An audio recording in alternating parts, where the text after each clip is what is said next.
Hey guys, thought I'd talk a little bit about hashtag WTFU, which is where's the fair use? I've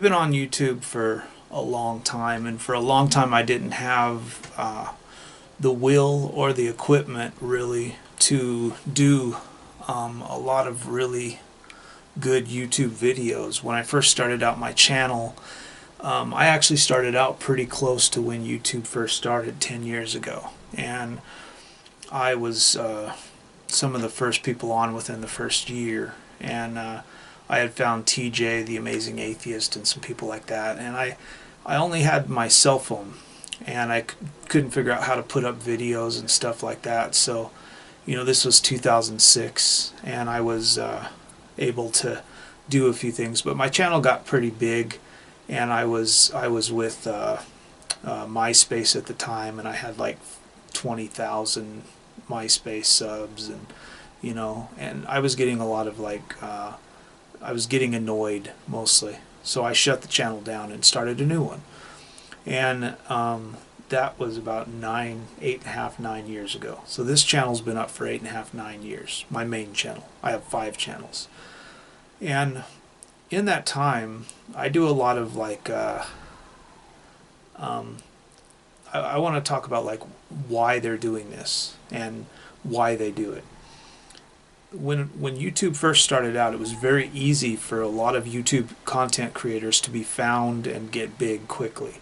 And a lot of the guys that we know of today as big YouTube content creators are so because of how YouTube used to be.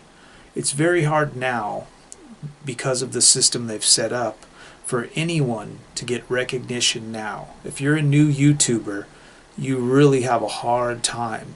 You're fighting an uphill battle to make content and have people actually see the content.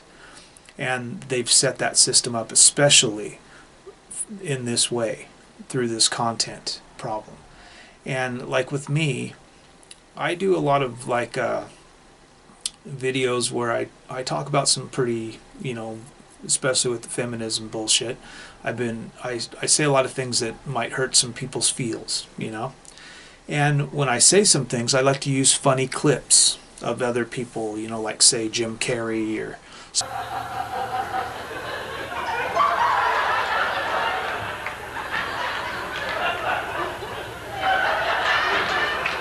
something like that. Just like little 10-second clips of other people saying funny things.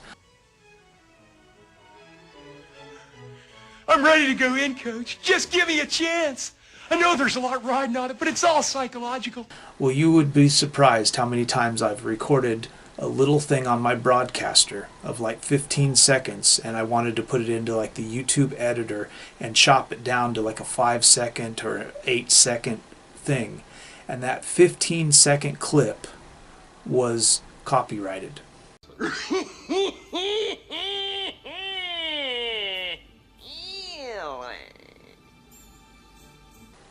Because I couldn't use a simple thing, something that may not even have any voices in it. I got the Dumb and Dumber clip, and I was going to put it on a few of my videos. The Dumb and Dumber clip where Jeff Goldblum, I don't think it's Jeff Goldblum, but it's Jeff something or other, Dunahee or something like that. He was on the toilet and he was taking a shit after he ate the laxative that Jim Carrey had given him, and there was no voice. It was just him taking a shit on the toilet, and that was copyrighted. Him not saying anything, just sitting on the toilet having diarrhea. That was copyrighted. This is the system that they've set into place, where you can't even take funny clips and put them in your videos of just stuff so that people laugh when you're trying to make it lighthearted. Maybe you're discussing something like sometimes I do about male rape statistics, or about transgenders being killed, and you're just trying to lighten things up, and you put on some funny thing that people know of, like the Jim Carrey thing in Ace Ventura where he slides the car down the street, spins around, and hits the curb and says, "like a glove." Just that little clip right there can be copyrighted. Just that little clip of him saying that and doing that can be copyrighted. When that studio, Warner Brothers Studio, or whoever the hell made that movie, has probably to this date made $26 billion off the movie. And then they're coming after little content creators like me that have 1,600 people on my channel and other people's channels as well. These little content creators, they're making it harder and harder. They're putting strikes on people's channels, and they're making it harder for content creators to make content and to actually become more and more like Casey Neistat. You know, where you're constantly thinking of new ways to do things, new ways to, and it's all organic. A lot of people, when they first started out on YouTube, they had ideas and they come up with silly ideas that don't really work, and you throw some stuff up on YouTube and you get a lot of hits on it, and then you kind of watch the video like 10 or 12 times and you kind of mark down like, what do people like about this video? Why did it become so big? Because I've had a few videos that within just a couple days they've went like to 42,000 views, and I watch those videos over and over and I'm like, what the fuck? Why did it, you know, I analyze everything. I analyze like the hashtags I put in it, the name I put on it, the thumbnail I used in it, what I said in the video, how I said it in the video. I analyze all that stuff. And the thing is they're making it harder for people to become good content creators by stifling creativity through this system that they have set up with their fair use policy, because it's being abused by these major companies. And it's basically the same thing that we always talk about with feminism on my channel. These content creators can't make a video without having somebody put a flag on their video or make a copyright claim. And if they do so, if they do that 3 times, you can only do 3 times at once. But if you have multiple content creators like Warner Brothers and, you know, Pixar and whoever else, you know, coming at your channel, putting strikes all over your channel, if you have all these people making copyright claims on your channel, you can only do 3 at once. So they've set up the system to where you're going to get fucked no matter what, and they're going to win. And they've got money, and they've got all the bullshit backing them up, and the little guys, which is where the laws should be based at, the law, any law in America or in the world should be set up to protect the little guy against the big guy, because the big guy doesn't need protection, okay? These big giant massive corporations and companies that make films don't need to be protected. We need to be protected from them. Okay, that's where the laws should be set up. So that's what the fair use policy is supposed to be for. It's to protect us from the people making the claims, saying that we're using their material. So they have it switched, like they do with most laws, where the fair use policy is to protect them from us, which is not how it's supposed to be. So I hope all of you will get behind this hashtag and start sending it out. I hope all of you, I'll link everybody's videos down below. I want you to go watch their videos. I want you to share, like, subscribe to all these people. Everybody that's doing the hashtag WTFU. Put it on your Twitter account. Throw it out there. We got these new things, the Anita Sarkeesian, you know, she's on Twitter with the Twitter Safety Council, and all this stuff is coming about, and it's basically just trying to stifle creativity.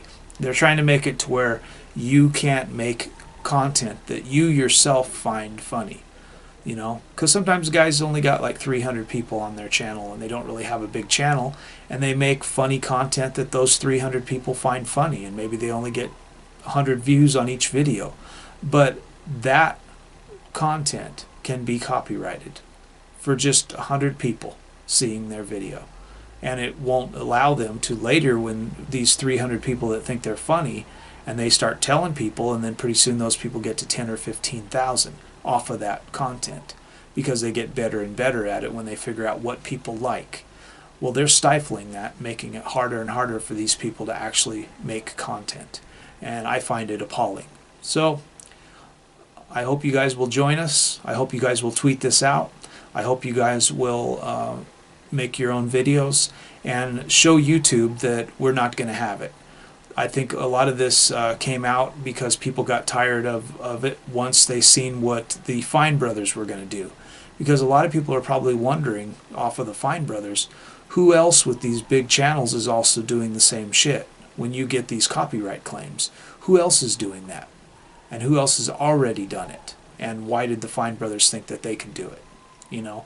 So I think that actually got a lot of people to say, like, look, the YouTube content creator bullshit has been changing in the last 4 years, getting worse and worse and worse and harder for us. We're losing money.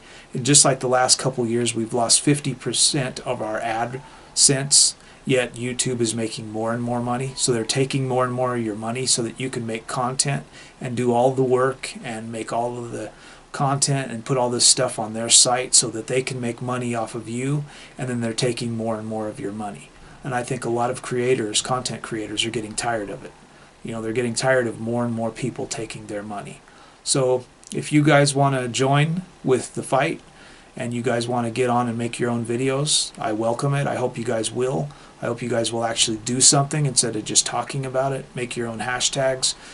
Just flood Twitter with it, flood Facebook with it, flood all your channels with it, and show YouTube that we're tired of it and that we want to be able to make content, and we want to be protected from people that are making fake claims, because a lot of us have been shut down through fake claims using this same system, through feminists making fake claims on channels, through Christians making fake claims on atheist channels. So I hope you guys will join us. Hashtag WTFU.